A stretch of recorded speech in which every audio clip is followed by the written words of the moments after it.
तो आइए स्टूडेंट, स्वागत है आप सभी का विजय स्टडी पॉइंट में। जैसा कि आपने थंबनेल में देखा कि आज हम सभी बिहार बोर्ड मैट्रिक परीक्षा 2025 क्लास 10th ज्योग्राफी भूगोल चैप्टर 1 के जो है कि पार्ट थर्ड देखने वाले हैं बच्चों। इस अध्याय में हम लोग टॉप 131 क्वेश्चन के बचे हुए प्रश्न को देखने वाले हैं। अगर आप 131 क्वेश्चन कर लेते हैं तो आपको कहीं भी जाने की आवश्यकता नहीं होगी और आप बहुत ही अच्छा नंबर लाइएगा। इससे पहले मैंने पार्ट 1 पार्ट 2, ठीक है बच्चों, इससे पहले मैंने पार्ट 1 तथा पार्ट 2 के ऑल ऑब्जेक्टिव खत्म कर दिया है और इस अध्याय में पार्ट थर्ड देखने वाले हैं, यानी कि चैप्टर 1 का ही पार्ट थर्ड वीडियो आ रहा है। चूंकि इस अध्याय से मैंने टॉप 131 क्वेश्चन निचोड़ के लाया हूं आप लोगों के लिए। अगर आप इतना कर लेते हैं तो बहुत ही अच्छा नंबर लाइएगा। ठीक है, तो बिना लेट के हुए आइए देखते हैं बाकी के प्रश्नों को। तो देखिए 80 नंबर का प्रश्न है कि निम्नलिखित में कौन केंद्र शासित प्रदेश है। निम्नलिखित में कौन केंद्र शासित प्रदेश है? तो आप लोग याद रखिएगा, चंडीगढ़ जो है बच्चों ये केंद्र शासित प्रदेश है। चंडीगढ़ केंद्र शासित प्रदेश है। अगला है कि निम्नलिखित खनिजों में कोडरमा किसमें जो है कि कोडरमा किससे संबंधित है? बोलिए तो। निम्नलिखित खनिजों में कोडरमा किससे संबंधित है? तो अभ्रक से संबंधित है बच्चों। किससे है? अभ्रक से। बच्चों मैं डायरेक्ट आप लोगों को आंसर करवाऊंगा। आंसर करवाने के पीछे का रीजन ये है कि अगर मैं एक एक करके ऑप्शन के साथ, जैसे कि अगर मान लीजिए ऑप्शन के साथ अगर हम लोग पढ़ते हैं तो ये वीडियो बहुत ही लंबा हो जाएगा, जो कि मजा भी नहीं आने वाला है। इसलिए मैं डायरेक्ट आप लोगों को आंसर बताऊंगा। आप लोग टिक कीजिए, सही टिक कीजिए और याद करने का प्रयास कीजिए। ठीक है, मैं डायरेक्ट आंसर बताऊंगा। देखिए लौह अयस्क है। लौह अयस्क क्या है? तो आप लोग याद रखिएगा, लौह अयस्क एक अनवीकरणीय संसाधन है। लौह अयस्क क्या है? एक अनवीकरणीय संसाधन है। एशिया का पहला निर्यात संवर्धन क्षेत्र कहाँ स्थापित किया गया है? बोलिए तो। भारत में, श्रीलंका में, बांग्लादेश में या फिर नेपाल में? तो 83 का राइट आंसर हो जाएगा भारत में। कहाँ पर हो जाएगा? भारत में। फिर है हम लोगों का कि प्राकृतिक गैस पाई जाती है। प्राकृतिक गैस पाई जाती है, बोलिए कहाँ पाई जाती है प्राकृतिक गैस? तो आप लोग याद रखिएगा, प्राकृतिक गैस जो है बच्चों ये पाया जाता है खनिज तेल के साथ। किसके साथ? खनिज तेल के साथ प्राकृतिक संसाधन जो है पाई जाती है। नेक्स्ट हम लोगों का कि गोविंद सागर कृत्रिम जलाशय संबंधित है। बोलिए किससे संबंधित है? गोविंद सागर कृत्रिम जलाशय संबंधित है। तो ये संबंधित है भाखड़ा, ठीक है, भाखड़ा नागर बांध से संबंधित है। अगला है सबसे घटिया कोयला है। बोलिए सबसे घटिया कोयला कौन सा होता है? तो आप लोग याद रखिएगा, पीट नामक जो कोयला है बच्चों ये सबसे खराब और घटिया क्वालिटी का कोयला माना जाता है।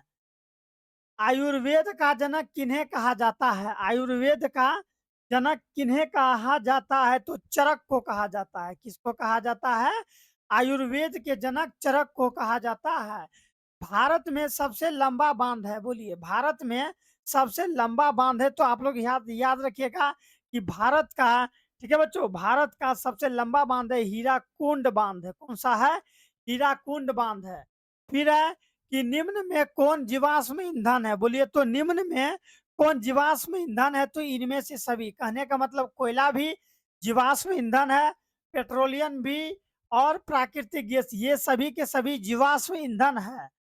फिर अगला है कि भारत का प्रथम परमाणु विद्युत गृह कहाँ है? कहाँ पर है? बोलिए भारत का प्रथम परमाणु विद्युत गृह कहाँ है?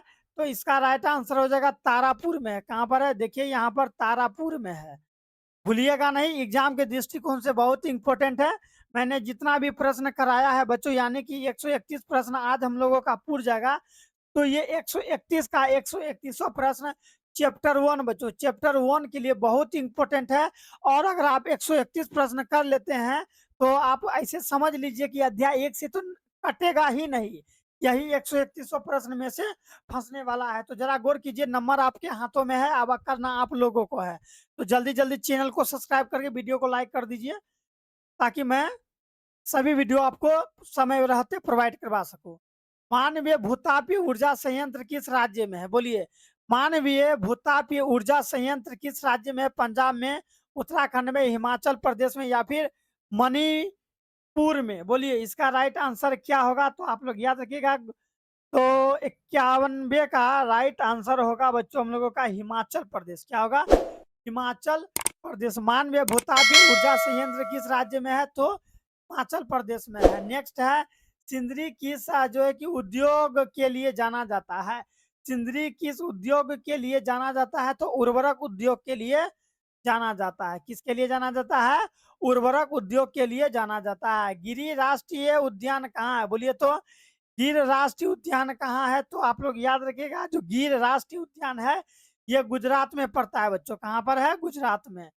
फिर हम लोगों का कि प्रथम पृथ्वी सम्मेलन कहाँ आयोजित हुआ? प्रथम पृथ्वी सम्मेलन रियो डी जेनेरियो में हुआ था। ठीक है, रियो डी जेनेरियो में हुआ था। प्रथम पृथ्वी सम्मेलन कहाँ शामिल हुआ था?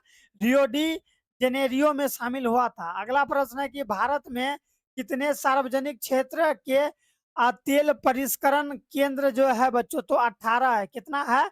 भारत में कितने सार्वजनिक क्षेत्र के तेल परिष्करण केंद्र कार्य कर रहे हैं? तो 18 है। कितना? 18। नेक्स्ट हम लोगों का कि हीराकुंड परियोजना किस नदी पर है? तो आप लोग याद रखिएगा, हीराकुंड परियोजना है जो बच्चों महानदी पर है। हीराकुंड परियोजना किस नदी पर है? महानदी पर है। भारत में सबसे पहला मानव निर्मित जलाशय है। भारत में सबसे पहला मानव निर्मित जलाशय है। तो 97 का राइट आंसर, 97 का राइट आंसर हो जाएगा बच्चों गोविंद गोविंद वल्लभ पंत सागर। गोविंद वल्लभ पंत सागर बच्चों। ठीक है बच्चों, अगर आप लोगों को कहीं भी दिक्कत होता है तो डिस्क्रिप्शन में नंबर दिया गया है, आप लोग वहां से मेरा नंबर लेके बात कर सकते हैं। फ्री में अगर पीडीएफ चाहिए तो डिस्क्रिप्शन में लिंक दिया गया है, लीजिए और बात कीजिए। साथ ही साथ बाकी चैप्टर का अगर आप लोग वीडियोस नहीं देखा है तो जाइए प्लेलिस्ट में जाके देखिए, नहीं तो इसी वीडियो के डिस्क्रिप्शन में मैं सभी का लिंक दे दूंगा, आप लोग जो क्लिक करके देखिए। इससे पहले मैंने history, geography, political, English, Hindi, Varnika, साथ ही साथ अन्य सब्जेक्ट के मैंने वीवीआई ऑब्जेक्टिव प्रश्न खत्म कर लिया है। प्लेलिस्ट चेक कीजिए, मजा आ जाएगा। ठीक है, बदले में चैनल को सब्सक्राइब करके रखें। देखिए अब हम लोग देखते हैं यहाँ पर नंदा देवी राष्ट्रीय उद्यान कहाँ है? आप लोग बता सकते हैं कि नंदा देवी राष्ट्रीय उद्यान कहाँ है? तो उत्तराखंड में है बच्चों। नंदा देवी राष्ट्रीय उद्यान कहाँ है? तो उत्तराखंड में है। बॉक्साइट का सबसे बड़ा उत्पादक राज्य कौन सा है? बॉक्साइट का सबसे बड़ा उत्पादक राज्य कौन सा है? तो ओडिशा है। क्या है? ओडिशा है। बॉक्साइट का सबसे बड़ा उत्पादक राज्य ओडिशा है। नेपाल के साथ भारत के किस राज्य की सबसे लंबी सीमा है? बोलिए तो भारत के साथ, ठीक है, ओ सॉरी बच्चों, नेपाल के साथ भारत के किस राज्य की सबसे लंबी सीमा है? तो आप लोग याद रखिएगा उत्तर प्रदेश का बच्चों। किसका? उत्तर प्रदेश का। इसका मतलब हुआ कि जो उत्तर प्रदेश जो है बच्चों, ये सबसे ज्यादा इसका जो सीमा है ये नेपाल से सटता है। ठीक है, यानी कि छूता है। तो उत्तर प्रदेश इसका राइट आंसर हो जाएगा। बिहार भी छूता है लेकिन उत्तर प्रदेश ज्यादा छूता है नेपाल की सीमा को। तो याद रखिएगा 100 तक हम लोग का ऑब्जेक्टिव खत्म हो चुका है, यानी कि और हम लोग का 31 प्रश्न बचा है, तब ना मिलके बनेगा 131 टॉप क्वेश्चन बच्चों। इस अध्याय से मैंने तोड़ के निकाला है बच्चों। मेरा टीम इस काम किया, बहुत मेहनत लगा, उसके बाद मैं निकाल पाया हूँ। इसलिए चैनल को सब्सक्राइब कर ले। देखिए 101 नंबर का प्रश्न क्या कहता है हम लोगों का कि भारत का प्रथम निर्यात संवर्धन क्षेत्र कहाँ स्थापित किया गया? बोलिए तो कहाँ पर स्थापित किया गया? तो आप लोग याद रखिएगा फांडला में। कहाँ पर बच्चों? ओ सॉरी, कांडला में स्थापित किया गया था। कहाँ पर? कांडला में। हमको फो लग रहा था। अगला है कि निम्न में कौन कार्बनिक खनिज है? बोलिए तो निम्न में कौन कार्बनिक खनिज है? तो आप लोग याद रखिएगा कोयला जो है बच्चों, कोयला एक कार्बनिक खनिज है। कोयला क्या है? एक कार्बनिक खनिज है। 103 का देखते हैं क्या है कि निम्न में कौन अनवीकरणीय संसाधन है? आप लोग डायरेक्ट बोल सकते हैं अनवीकरणीय संसाधन कौन सा है? तो अनवीकरणीय संसाधन निम्नलिखित में कौन सा है? तो जीवाश्म ईंधन। इसका उपयोग करेंगे और वो खत्म हो जाएगा, फिर वो नहीं बनने में लंबा टाइम लगाएगा, उसी को ना हम लोग कहते हैं ना अनवीकरणीय संसाधन। तो जीवाश्म ईंधन, ठीक है, जीवाश्म ईंधन अनवीकरणीय संसाधन है, जैसे कि कोयला, पेट्रोल, ये यही सब आएगा इसके अंतर्गत। अगला है 104 का, भारत में प्रथम जल विद्युत संयंत्र स्थापना कहाँ हुई थी? बोलिए तो कहाँ पर हुई थी? भारत में प्रथम जल विद्युत संयंत्र की स्थापना कहाँ पर हुई थी? तो आप लोग याद रखिएगा इसका राइट आंसर हो जाएगा दार्जिलिंग में बच्चों। कहाँ पर हुई थी? दार्जिलिंग में। भूलिएगा नहीं, खटाखट टिक कीजिएगा, एग्जाम में बहुत अच्छा नंबर लाना है आप लोगों को। भारत में मुख्यतः किस प्रकार का कोयला पाया जाता है? भारत में मुख्यतः किस प्रकार का कोयला पाया जाता है? तो आप लोग याद रखिएगा बिटुमियन नामक कोयला भारत में सर्वाधिक पाया जाता है। और सबसे लो क्वालिटी का कोयला कौन सा है? सबसे लो क्वालिटी का कोयला है पीट। एक नंबर का कोयला है एंथ्रासाइड बच्चों। कौन है? एंथ्रासाइड कोयला। ठीक है, कोयला के चार प्रकार: एंथ्रासाइड, लिंग्रानाइट, बिटुमियन और पीट। चार प्रकार का कोयला होता है जो कि भारत में सबसे अधिक पाया जाता है बिटुमियन। एंथ्रासाइड कोयला सबसे उत्तम प्रकार का कोयला माना जाता है। और ये बीट कोयला सबसे लो क्वालिटी का कोयला माना जाता है। ठीक है, आप लोग याद रखिएगा, चैनल को सब्सक्राइब कर लीजिए जल्दी जल्दी। अगला प्रश्न है हम लोगों का कि भारत की प्राचीनतम कोयला की खान कौन सा है? बोलिए तो भारत की प्राचीनतम कोयला की खान कौन सा है? तो आप लोग याद रखिएगा 106 का राइट आंसर हो जाएगा बच्चों रानीगंज। ठीक है, रानीगंज। रानीगंज, मिशन रानीगंज बच्चों, आप लोग याद रखिएगा मिशन रानीगंज नामक एक जो है ना बच्चों फिल्म भी बना। इस मूवी देखिएगा, अक्षय कुमार का मूवी है, क्या दिल जीत लेगा आप लोगों का फिल्म। ठीक है, यही जो है ना, यही सब खाद्यान्न तद्यान्न पर आधारित ये मूवी है। ठीक है, इसमें जो है कि बहुत सारा लेबर होता है इस मूवी में, और सब कोई जाता है खाद्यान्न में काम करता है, बस खाद्यान्न में क्या होता है वो बंद हो जाता है। आप लोग देखिएगा कभी मौका मिले तो। मिशन रानीगंज फिल्म का नाम मैं बोल दिया, यूट्यूब पर अवेलेबल है। आइए अगला देखते हैं। अगला प्रश्न है कि नागार्जुन सागर परियोजना किस नदी पर है? बोलिए तो नागार्जुन सागर परियोजना किस नदी पर है? तो 107 का हो जाएगा कृष्ण नदी पर है। किस पर है बच्चों? कृष्ण नदी पर है। जल्दी जल्दी आप लोग आंसर टिक कीजिए, मैं स्पीड में वीडियो शूट कर रहा हूँ ताकि आप लोग मन लगा के पढ़ सके, कम समय में अधिक नॉलेज ग्रहण कर सके, ताकि आप लोग एग्जाम के टाइम भी मेरा वीडियोस को देख सके। निम्न में कौन अजैव निम्न में कौन अजैव संसाधन का उदाहरण है? बोलिए तो निम्न में कौन अजैव संसाधन का उदाहरण है? तो आप लोग याद रखिएगा खनिज जो है बच्चों, खनिज जो है, देखिए यहाँ ऑप्शन आगे पीछे हो गया, नोट अ प्रॉब्लम। निम्न में कौन अजैव संसाधन है? तो याद रखिएगा खनिज अजैव संसाधन के तौर पर माना जाता है। ठीक है, नेक्स्ट हम लोगों का कि द्वितीय पृथ्वी सम्मेलन परियोजना कहाँ हुआ था? रियो डी जेनेरियो में तो प्रथम हुआ था। ठीक है, तो द्वितीय पूछा है, तो द्वितीय पूछेगा जब भी तो आप लोग याद रखिएगा जोहान्सबर्ग में हुआ था। दूसरा कहाँ हुआ था? जोहान्सबर्ग में हुआ था। अगला है कि भारत में निम्नलिखित प्रतिशतों में कितना पठारी क्षेत्र है? बोलिए तो भारत में निम्नलिखित प्रतिशतों में कितना पठारी क्षेत्र है? बोलिए 20%, 25%, 27% या फिर 35%। तो आप लोग याद रखिएगा 110 का राइट आंसर होगा 27%। क्या होगा इसका राइट आंसर? 27%। अगला है कि वनों के क्षेत्रीय विस्तार में भारत का कौन सा स्थान है? तो क्षेत्रीय विस्तार में अगर कभी भी पूछेगा, ठीक है बच्चों, क्षेत्रीय विस्तार में कभी भी पूछेगा तो 10वां हो जाएगा। ठीक है, वनों के, खासकर वनों के क्षेत्र विकास में अगर पूछेगा तो 10वां आप लोग याद रखिएगा। अगला है कि पेरियार राष्ट्रीय उद्यान कहाँ है? बोलिए पेरियार राष्ट्रीय उद्यान कहाँ पर है? तो आप लोग जानिएगा, इसका राइट आंसर हो जाएगा केरल में बच्चों। कहाँ पर हो जाएगा? केरल में। जल्दी जल्दी आप लोग टिक कीजिए। कहीं पर दिक्कत है तो आप लोग कमेंट कीजिए, तो मैं थोड़ा सा पानी पी लेता हूँ। अगर आप लोगों को कहीं भी दिक्कत है तो जल्दी सा बोलिए, जल्दी बोलिए कहीं।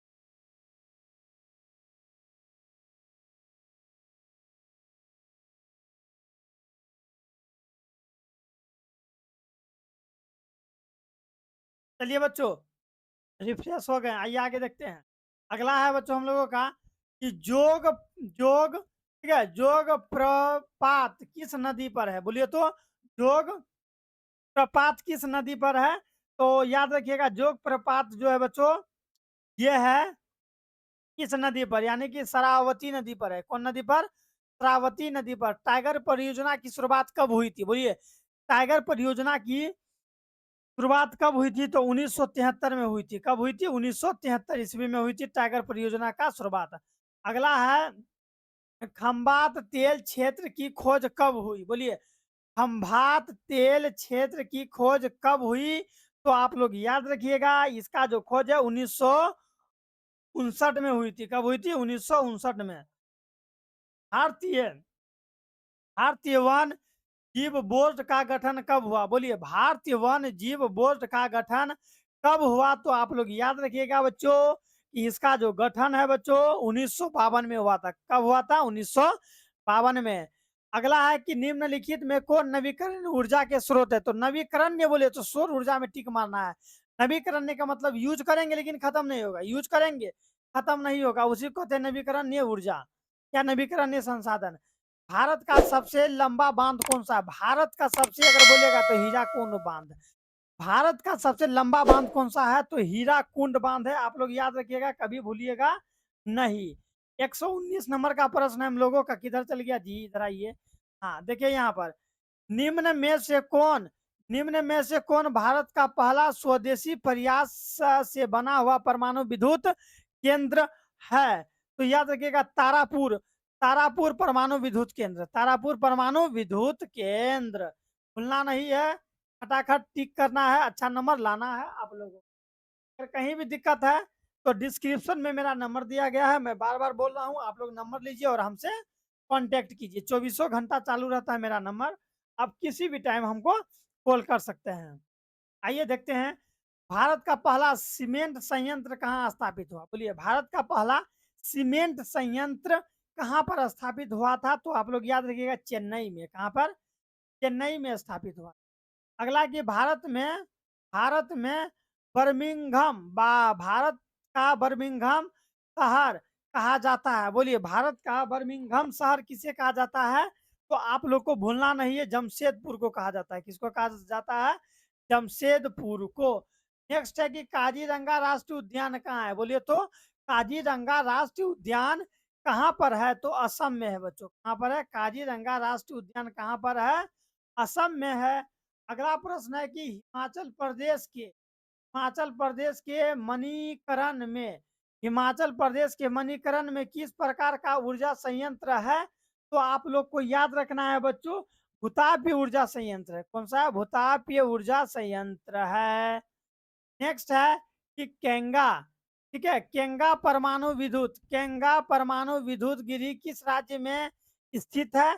तो 124 का राइट आंसर हो जाएगा कर्नाटक। क्या हो जाएगा? कर्नाटक में। नेक्स्ट प्रश्न है कि भारत का, अब हम लोगों का खत्म होने वाला है, जल्द से जल्द चैनल को सब्सक्राइब कर लीजिए प्यारे बच्चों, दोस्तों को भी शेयर कीजिए ताकि सभी को मन लगा के पढ़ सके। भारत के किस राज्य में सौर ऊर्जा के विकास का सर्वाधिक संभावना है? बोलिए, तो राजस्थान में सौर ऊर्जा का विकास का सर्वाधिक चांस लग रहा है बच्चों।